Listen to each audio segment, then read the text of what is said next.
Hello guys, কি অবস্থা সবার? আশা করি সবাই ভালো আছো। আজকে আমরা এক্সপ্লেন করতে চলেছি 2022 সালে মুক্তি পাওয়া Japanese romantic movie Love Like the Falling Petals, যার আইএমডিবি রেট 6.6 আউট অফ 10। মুভিটিতে আমরা এমন এক ভালোবাসা সম্পর্কে জানতে চলেছি যেখানে মেয়েটির বয়স খুব দ্রুত বৃদ্ধি পায়। এই ভালোবাসার শেষ পরিণতি কি হয়েছিল তাই আমরা এই মুভিতে দেখতে চলেছি। তোমরা যারা চ্যানেলে নতুন তারা অবশ্যই সাবস্ক্রাইব করে পাশে থাকবে। তো বেশি কথা না বলে আমরা সরাসরি মুভিতে চলে যাই।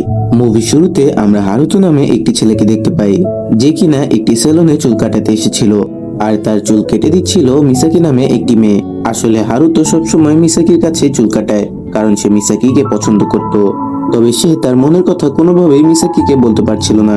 আর এমনই একদিন চুল কাটানোর সময় মিসাকি ভুলবশত হারুতোর কান কেটে ফেলে, যার জন্য মিসাকি অনেক ভয় পেয়ে যায়। আর সে তখন বলতে থাকে, আমি তোমার হসপিটালের সকল খরচ দিয়ে দিব।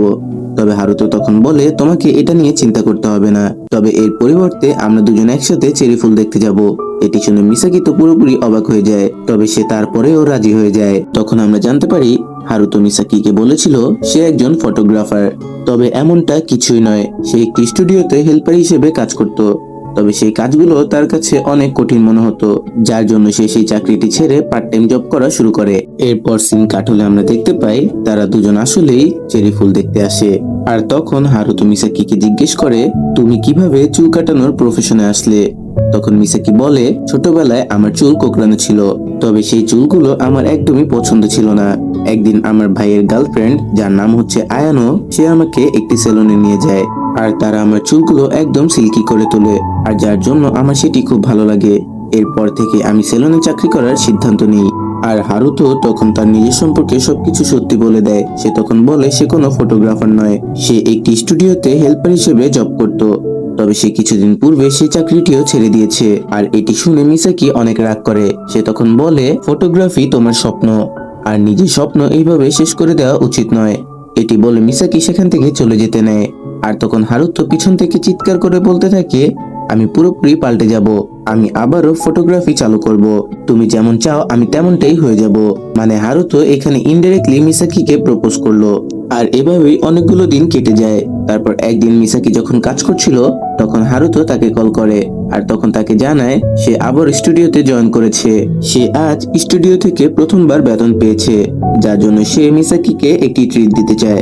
আর মিসাকি কিছুটা নার্ভাস ফিল করলেও আবারও রাজি হয়ে যায়, আর যার জন্য হারুতো অনেক খুশি হয়ে যায়। তারপরে আমরা তাদের দুজনকে একটি রেস্টুরেন্টে দেখতে পাই। আর তখন হারুতো মিসাকিকে একটি সিজার কেস উপহার দেয়, মানে যেটির মধ্যে সেলুনের মোটামুটি সবকিছুই থাকে। আর তারপর মিসাকি হারুতোর চুল কাটানোর জন্য সেলুনে নিয়ে আসে। আর তখন সে তাকে জিজ্ঞেস করে, তুমি আমাকে কেন এতটা পছন্দ করো? হারুতো তখন বলতে থাকে, তুমি তোমার কাজগুলো একদম মনোযোগ দিয়ে করো, আর প্রথম দিকে তুমি যখন আমার চুল কাটতে তখন তুমি খুব নার্ভাস থাকতে, আর এই বিষয়গুলো আমাকে তোমার প্রতি আরো মুগ্ধ করে তোলে।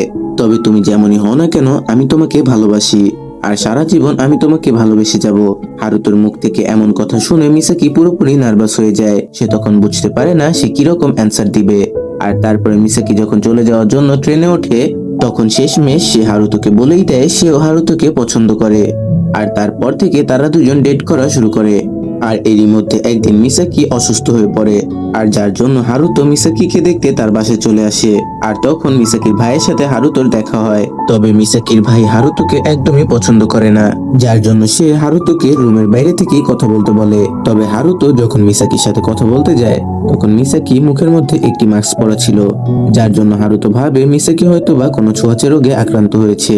তবে মিসাকি তখন জানায় এমনটা কিছুই নয়, আমি তেমন কোনো গুরুতর অসুস্থ হইনি, তবে আমি যেহেতু মেকআপ করিনি যার জন্য আমি মাস্ক পরেছি।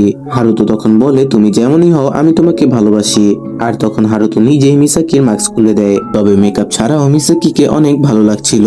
আর তখন দ্রুত হারুতো মিসাকির একটি ছবি তুলতে নেয়, আর মিসাকি তখন বারণ করে দেয়।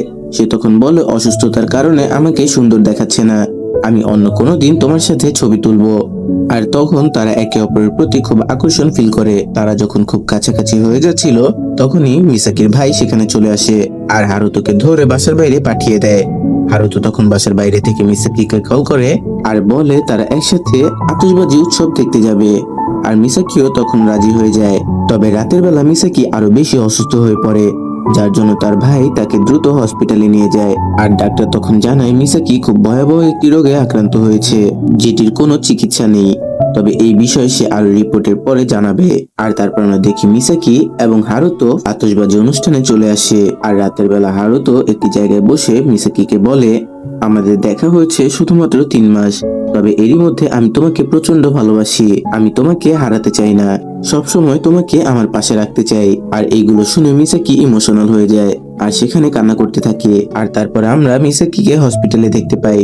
আর তখন ডক্টর তাদেরকে জানায় মিসাকি একটি বিরল রোগে আক্রান্ত হয়েছে। তার বয়স খুব দ্রুত বৃদ্ধি পাচ্ছে, যার ফলে হয়তোবা সে 2-1 বছরের মধ্যেই বুড়ি হয়ে মারা যাবে। এই রোগের চিকিৎসা তাদের জানা নেই, আর যার জন্য মিসাকি একদম ভেঙে পড়ে। তারপরে সিন কাট হলে আমরা দেখতে পাই মিসাকি আর হারুতো একটি পার্কে চলে আসে। আর সেখানে মিসাকি হারুতোর ক্যামেরা দিয়ে ছবি তুলতে থাকে। তবে এক পর্যায়ে যখন ক্যামেরায় শেষ রিলটি বাকি ছিল, তখন হারুতো বলে, চলো আমরা দুজন একসাথে ছবি তুলি। তবে মিসাকি শেষ ছবিটিও হারুতোর তুলে ফেলে। তখন হারুতো বলে, এখন পর্যন্ত তোমার একটি ছবিও আমার কাছে নেই, যার জন্য হারুতোর মন খারাপ হয়। তখন মিসাকি তাদের বিয়ের ব্যাপারে কিছু বলতে নেয়। তবে হারুতো তখন বলতে শুরু করে, আমি এখনো আমার লাইফের কোনো কিছুই করতে পারিনি। আমি হয়তোবা খুব দ্রুত তোমাকে প্রপোজ করে ফেলেছি, কারণ আমি এখনো প্রফেশনাল ফটোগ্রাফার হতে পারিনি, নিজের পায়ে দাঁড়াতে পারিনি, যার জন্য এত দ্রুত আমাদের বিয়ে করা উচিত হবে না। আমাদের আরো কিছু বছর অপেক্ষা করা উচিত।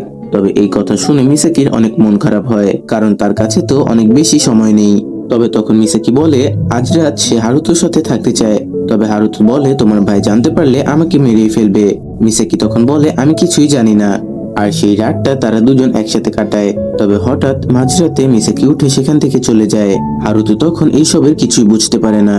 আর তারপর থেকে হারুতোর কল বা মেসেজের কোনো রিপ্লাই মিসাকি দেয় না, যার জন্য কোনো উপায় না পেয়ে হারুতো শেষ পর্যন্ত আবারও মিসাকির বাসায় চলে আসে। তবে তখন মিসাকির ভাই বলে মিসাকি তার সাথে দেখা করতে চায় না, আর তাকে সেখান থেকে চলে যেতে বলে। আর হারুতো তখন মিসাকির বাসার নিচে এসে তাকে ডাকতে থাকে। তবে মিসাকি কোনো উত্তর দেয় না। আর তারপরের দিন হারুতো আবারও তাদের বাসায় আসে। আর মিসাকির ভাইয়ের কাছে একটি চিঠি দিয়ে বলে এটি মিসাকিকে দিয়ে দিতে। আর সেই চিঠিটা মিসাকির কাছে পৌঁছে দেয়। আর সেখানে সেই চিঠির সাথে সে দেখতে পায় যে ছবিগুলো সে তুলেছিল সেই ছবিগুলো তাকে দেয়া হয়েছে। আর সেই চিঠিতে লেখা ছিল, প্লিজ আমাকে কল করো। আর একদিন যখন হারুতো তার কাজে ব্যস্ত ছিল, তখন মিসাকির কল আসে। মিসাকি তখন জানায়, আমার তোলা ছবিগুলো আমাকে দেওয়ার জন্য ধন্যবাদ। আর মিসাকি তখন জানায় সে বর্তমানে তার এক্স বয়ফ্রেন্ডের সাথে আছে, আর সে তার সাথেই থাকতে চায়। তবে হারুতো এই কথাগুলো একদমই বিশ্বাস করে না, যার জন্য মিসাকি তখন একটি ছেলের সাথে তার কথা বলিয়ে দেয়।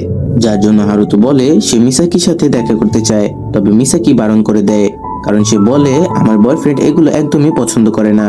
আর তখন হারুতো প্রচন্ড রেগে গিয়ে সেখানে চিৎকার করে কান্না করতে থাকে। আর তারপরে আমরা দেখি মিসাকি ডক্টরকে ধন্যবাদ জানাচ্ছে। তখন আমরা বুঝতে পারি আসলে তার এক্স বয়ফ্রেন্ড বলতে তেমন কিছুই নেই। সে ডক্টরকে বলেছিল হারুতোর সাথে অভিনয় করতে। এরপরে বেশ কিছুদিন কেটে যায়, হারুতো নিজের কাজে মনোযোগ দেয়।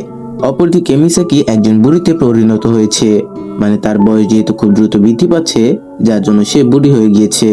আর এরই মধ্যে ডক্টর বলেছে মিসাকির হাতে তেমন একটা সময় নেই, সে হয়তো বা পরের বসন্ত দেখতে পাবে না, যার জন্য মিসাকির ভাই তাকে বাসায় নিয়ে আসে। তবে মিসাকি বাসায় যাওয়ার পথে হারুতোকে দেখতে পায়। সে বহুদিন পর হারুতোকে দেখতে পেয়েছে, আর সে গাড়ির মধ্যেই কান্না করতে থাকে। এরপর আরো কিছুদিন কেটে যায়, ক্রিসমাসের সময় চলে আসে। মিসাকির ভাই তখন তাকে একটি টুপি গিফট করে, আর মিসাকির ভাই তখন তাকে একটি কাগজ দেয়, আর সেখানে তার শেষ ইচ্ছে লিখতে বলে। আর তারপরের দিন তার ভাই যখন সেটি দেখতে পায়, সেখানে লেখা ছিল, আমি মারা যেতে চাই। তবে তখন সে নিচে পড়া আরো একটি কাগজ দেখতে পায়, সেখানে লেখা ছিল তার শেষ ইচ্ছে হচ্ছে সে আবার হারুতোর সাথে কথা বলতে চায়। আর তখন তার ভাই হারুতোর স্টুডিওতে চলে আসে আর সবকিছু খুলে বলে, এবং মিসাকি শেষ ইচ্ছেটাও খুলে বলে। আর এইসব শুনে হারুতো একদমই বিশ্বাস করতে পারছিল না। তবে সে দ্রুত মিসাকির বাড়িতে চলে আসে। তবে মিসাকি যেহেতু বুড়ি হয়ে গিয়েছে, যার জন্য সে দরজা খুলে না, যার জন্য হারুতো রুমের বাইরে থেকেই কথা বলে। সে তখন বলে, মিসাকি তুমি দেখতে যেমনই হও না কেন আমি তোমাকে ভালোবাসি। বহুদিন পর মিসাকি হারুতোর কণ্ঠ শুনে মিসাকি অনেক খুশি হয়। আর তারপর থেকে আমরা দেখি হারুতো প্রায় সময় মিসাকির সাথে কথা বলতে চলে আসে, আর তারা দরজার এপার ওপার থেকে একসাথে কথা বলতে থাকে। হারুতো তখন মিসাকিকে জানায় কিছুদিন পরে একটি ফটোগ্রাফি এক্সিবিশন হবে, আর সেখানে প্রথমবারের মতো তার ফটোগুলো এক্সিবিশনে আসবে, যার জন্য মিসাকিকে সে আমন্ত্রণ জানায় আর একটি টিকিট মিসাকির জন্য রেখে যায়। তারপর এক্সিবিশনের দিন চলে আসে। তবে মিসাকি এই চেহারা নিয়ে বাইরে যেতে চাচ্ছিল না। তবে তখন তার হারুতোর বলা একটি কথা মনে পড়ে যায়। হারুতো বলেছিল তাদেরকে লুজার বলা হয়, যারা নিজের মনের কথা শুনে না। আর তুমি কখনো লুজার হয়ে থেকো না, তুমি তোমার মন যা বলবে তাই করো। আর এই কথা মনে করে সে মোটিভেটেড হয়, আর তারপর সে রেডি হয়ে এক্সিবিশনের জন্য বের হয়ে পড়ে। আর এক্সিবিশনে সে দেখতে পায় হারুতো সে সকল জায়গায় ছবি তুলেছিল যেখানে সে মিসাকির সাথে সময় কাটিয়েছিল। ছবিগুলোর মধ্যে তাদের দুজনের পুরনো স্মৃতি তুলে ধরা হয়েছে। ছবিগুলো দেখে মিসাকি খুব ইমোশনাল হয়ে যায়। আর অন্যদিকে মিসাকিকে নেয়ার জন্য হারুতো মিসাকির বাসায় চলে আসে। তখন মিসাকির ভাইয়ের থেকে সে জানতে পারে মিসাকি আরো পূর্বেই তার এক্সিবিশন দেখার জন্য চলে গিয়েছে, যার জন্য সে মিসাকির কাছে যাওয়ার জন্য দৌড়াতে শুরু করে। অপরদিকে মিসাকি এক্সিবিশন থেকে বাসায় চলে আসছিল, আর তখন সে বলছিল, হারুতো আমি তোমাকে প্রচুর মিস করছি, আমি তোমাকে আরো একবার দেখতে চাই। আর তখন হঠাৎ সে হোঁচট খেয়ে পড়ে যায়। ঠিক তখনই হারুতো তার কাছ দিয়ে যাচ্ছিল। তখন সে মিসাকিকে দেখে তাকে তুলে আর তার গোলাপি টুপিটা তাকে ফিরিয়ে দেয় এবং জিজ্ঞেস করে, আপনি কি ঠিক আছেন? তখন মিসাকি তার মুখে একটি হাসি রেখে বলে, আমি ঠিক আছি। হারুতো তখন মিসাকিকে না চিনেই এক্সিবিশনের দিকে দৌড়ে চলে যায়। এর কিছুদিন পরে মিসাকি মারা যায়। তারপর মিসাকির ভাইয়ের গার্লফ্রেন্ড আয়ানো তখন তাকে বলে, মিসাকি তোমার জন্য কিছু জিনিস রেখে গিয়েছে। তখন আমরা দেখতে পাই সেখানে একটি সিজার কেস, যেটা হারুতো মিসাকিকে দিয়েছিল। আর তখন হারুতো মিসাকির রুমে প্রবেশ করে, আর তখন সে মিসাকির ব্যবহার করা সবকিছুই দেখতে পায়। আর সেখানে সে তার গোলাপি টুপিটাও দেখতে পায় এবং সে তখন বুঝতে পারে তার মিসাকির সাথে দেখা হয়েছিল, তবে সে তখন মিসাকিকে চিনতে পারেনি। আর এটা দেখে হারুতো কান্না করতে থাকে এবং সে মনে মনে বলে, আমি তোমাকে সেই তুষারের মধ্যে দেখতে পেয়েছিলাম, তবে আমি তোমাকে একদমই চিনতে পারিনি। তুমি তো আমাকে দেখে মুচকি হেসেছিলে, আমি বুঝতে পারিনি তোমার হাসির মধ্যে কতটা কষ্ট লুকিয়েছিল। আর এরপর আরো কিছুদিন সময় কেটে যায়, তবে মিসাকির স্মৃতিগুলো হারুতোকে প্রচন্ড কষ্ট দিচ্ছিল। আর এতগুলো কষ্ট সে নিতে না পেরে সে সুইসাইড করতে যায়। তখনই সেখানে আয়ানো চলে আসে, আর সে মিসাকির লেখা একটি চিঠি তাকে দেয়। সেখানে লেখা ছিল, আমি তোমার এক্সিবিশনে গিয়েছিলাম, আর সেখানে আমাদের পুরনো সব স্মৃতি তুলে ধরেছিলে। সবকিছুই একদিন বদলে যাবে, তবে সেই স্মৃতিগুলো রয়ে যাবে আমাদের অন্তরে। আমি চাই তুমি কখনোই হেরে না যাও। আমি তোমার সাথে অল্প সময় থাকলেও আমি এই জীবনটাকে অনেকটাই উপভোগ করেছি, যার জন্য আমার এই ক্ষুদ্র জীবনে কোনো আফসোস নেই। আমি চাই তুমি ফটোগ্রাফির মাধ্যমে অনেক দূর এগিয়ে যাও। আর তখন হারুতো সেখানে কান্না করতে থাকে। আর এখানে এই অসাধারণ মুভিটি শেষ হয়ে যায়। তো বন্ধুরা, মুভিটি তোমাদের কাছে কেমন লাগলো তা অবশ্যই কমেন্টে জানিও। আর চ্যানেলে নতুন হলে সাবস্ক্রাইব করে পাশে থেকো। ধন্যবাদ।